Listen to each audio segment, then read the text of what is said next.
Bonjour à tous, bienvenue dans cette nouvelle vidéo où je vais vous présenter comment mettre en place vos produits avec déclinaison.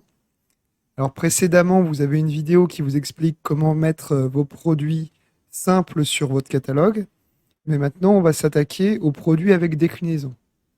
Alors je vous rappelle rapidement ce qu'est un produit avec déclinaison, vous l'avez vu aussi dans la vidéo où on met en place le catalogue. En fait, là on est sur cette bague jumelle et on a les attributs couleur et taille. Donc la déclinaison de ce produit, ça va être par exemple la bague en 44 et en doré. Donc ça, c'est l'une des déclinaisons. L'avantage quand vous paramétrez ces produits avec déclinaison, c'est que vous pouvez mettre une référence différente par produit avec déclinaison. Donc par déclinaison, une référence différente. Vous pouvez également changer les prix par déclinaison. Les stocks également. Donc on va voir comment ça se passe au niveau du back-office. Là, si on revient au niveau du back-office, on va dans l'onglet Produits. On retrouve la bague jumelle qui est ici.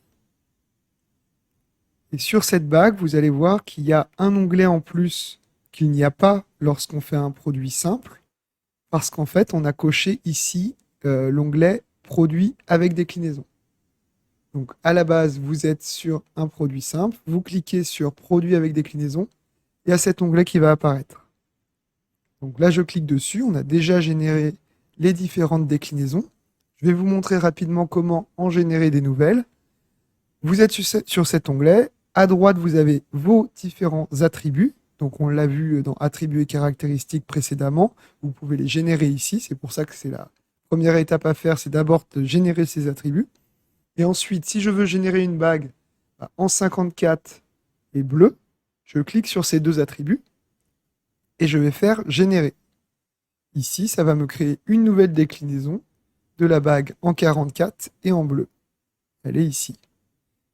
Sur les dernières versions de PrestaShop, comme c'est le cas ici, vous pouvez directement changer les prix, l'influence sur les prix et les stocks de cette déclinaison.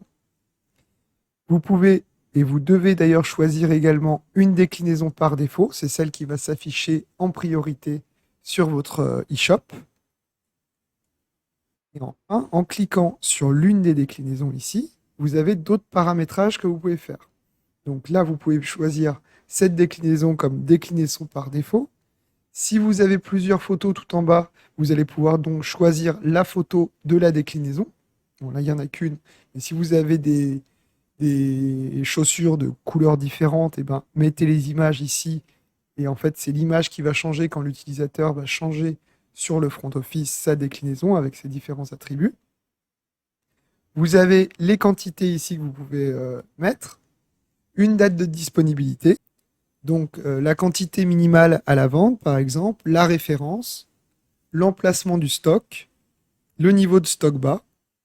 L'emplacement du stock, ça ne va pas apparaître sur votre front office, c'est plus pour vous dans vos entrepôts ou dans votre logistique si vous voulez mettre une rangée ou un endroit où vous mettez vos stocks. Le niveau de stock bas, ça va vous permettre de générer une alerte quand le stock est au niveau que vous décidez, en cochant ensuite m'envoyer une alerte une fois que ce stock atteint ce niveau. Ensuite, au niveau des prix et l'impact sur les prix, donc vous avez votre prix d'achat, vous pourriez très bien avoir un prix d'achat différent par déclinaison, donc c'est ici qu'il faut le changer.